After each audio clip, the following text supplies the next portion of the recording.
Hotep, peace and love to you all. Welcome to Uphondo TV, blasting out the sounds of African awareness. Uphondo TV is a component of Uphondo Community Network, which comprises both TV and radio. Uphondo Community Network is itself an arm of the School of African Awareness responsible for communicating to the generality of the Global Afrikan Nation the message of African awareness, opening up the mind of the African. The reason why the School of African Awareness was created in the first place was because of the realization that the African mind was still locked up in coloniality and enslavement. The African mind has been basically subjected to absolute violence through the so-called education system, which has left many an African miseducated and diseducated, taught to hate ourselves, taught to hate our culture, taught to be relevant to other people instead of being relevant to ourselves. Today, it's exactly 44 years since the defining moment in the fight against apartheid was concerned.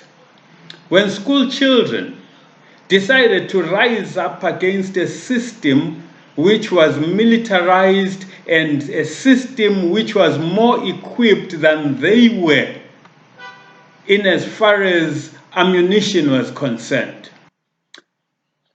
School children decided to peacefully march against the imposition of foreign languages at the expense of their own languages in as far as the school system was concerned. As against responding to the cry of the children, the apartheid regime chose instead to unleash violence. Violence in the form of bullets, shot and killed, maimed some of those young people. Today we remember them. We're not celebrating anything. There is nothing to celebrate. You celebrate after you have won. You celebrate after you have achieved that which you set out to achieve. They laid their lives down because they wanted to achieve freedom and independence for Africa. Till this day, we have not achieved that. They wanted Azania to be free. Till this day, Azania is not free. We look right across the continent. Our countries in Africa are still subjecting students to education in Africa as against giving them African education. You know that as we talk about June 16, we talk about the Soweto uprising. We don't call it Youth Day. We don't call it the Day of the African Child. The reason being that there is power in a name. When you call it Youth Day, when you call it the Day of the African Child, for the unacquisitive mind, for the mind that lacks in curiosity, they'll stop there and think it's a celebration of youth, it's a celebration of the African child, and they will never go deep into the reasoning behind June 16 has been identified as the day upon which to mark the role of the youth in the advancement of the African cause. When you call it Soweto uprising, you are forced to find out what happened on that day. Why did the youth decide to rise up on that day? You are forced to research, you are forced to inquire, you are forced to understand what exactly the motivation behind the whole exercise was. And as you do that, you are forced to further question, especially for the youth of today. To what extent are you ideologically conscious as the generation of 1976? To what extent are you fulfilling, as Frantz Fanon puts it, that every generation must betray or fulfill its generational mission. Are you today part of the fulfillment of your generational mission, or are you sitting there as one of the betrayers of the generational mission of the youth of today? To what extent are you part of the solution to the issues that are confronting Africa, as against sitting there and blaming everyone else? The time has to come when you begin to blame the blame where it belongs. The blame belongs to you exactly if you are sitting there and doing absolutely nothing about the future of Africa. As we commemorate,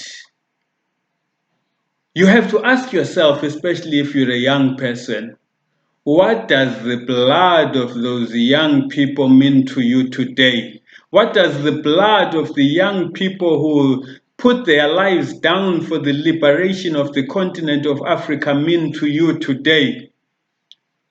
I hope that it motivates you to arise and begin to play your part in taking Africa forward. You play your part in taking Azania forward. Play your part in taking your country forward wherever you are watching this from. You have a responsibility within your immediate vicinity to begin to respond to that which will inform the future of the global African nation.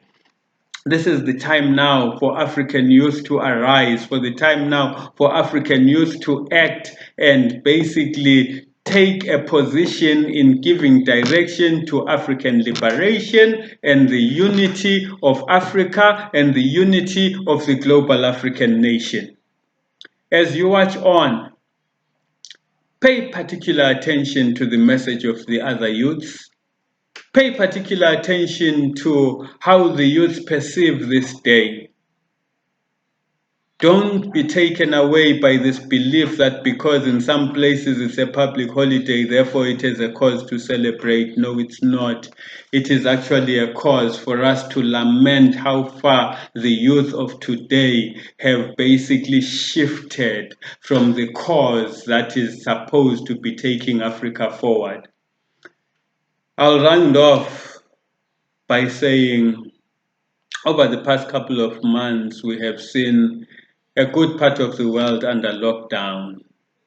And one of the saddening features of what I heard coming from the mouths of some of the youths who were interviewed on their thoughts about lockdown, the things that they were basically crying for was the right to buy cigarettes, the right to buy alcohol, the right to party, the right to club and pub, and basically have fun and pretend everything is normal.